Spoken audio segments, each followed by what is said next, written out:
U-turn. Usapang kabataan naman. Your turn. My turn. U-turn.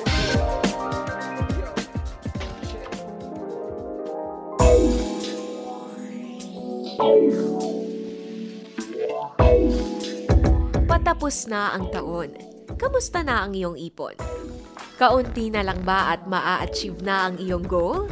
O still struggling kung paano ang tamang budgeting? Isa sa challenging phase ng adulting ay ang pag-iipon.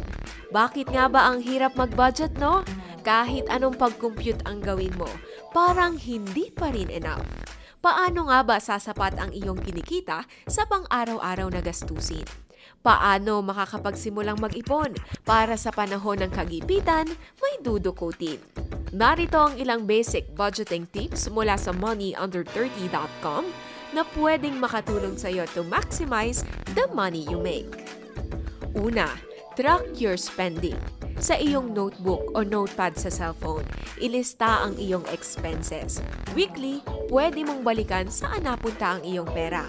Magiging madali na din mag-alat ng budget dahil may estimate ka na magkano ang for transportation, for food, and other expenses. Pwede mo ring subukang magkaroon ng magkahiwalay na wallet para sa pamasahe at ang isa naman ay para sa iyong meal budget. Pangalawa, spend wisely. Ibase ang iyong paggastos sa iyong needs at kinikita. Alin ba ang kailangang pagkagastusan? At alin naman ang pwede pang makapaghintay? Baka naman pwede pa yung mga damit mo sa cabinet. Konting mix and match lang, may pang-OOTD ka na para sa inyong company event o birthday party na iyong pupuntahan.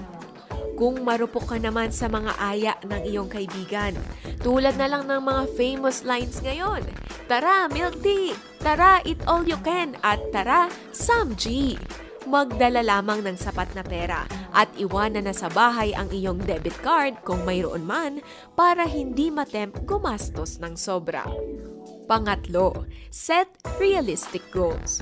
Alin ba sa mga plano mong i-invest gaya ng appliances, gadgets, sasakyan o bahay ang pang short term, medium term o longer term goal mo? Setting realistic goals help you become motivated, not disappointed sa iyong pag-iipon journey. At panghuli, set up automatic saving. 20%, 30%, o kahit 50% pa yan. Ano man ang preferred mong percentage na isave mula sa iyong kinikita, dapat matik na yan. Unahing itabi sa iyong savings account. Wala yan sa liit o laki ng kinikita, kundi sa tamang budgeting at syempre, willingness and determination na makapag-ipon. Ako si Brenda Santos, kaagapay mo sa U-turn. Usapang kabataan naman. Your turn. My turn. U-turn.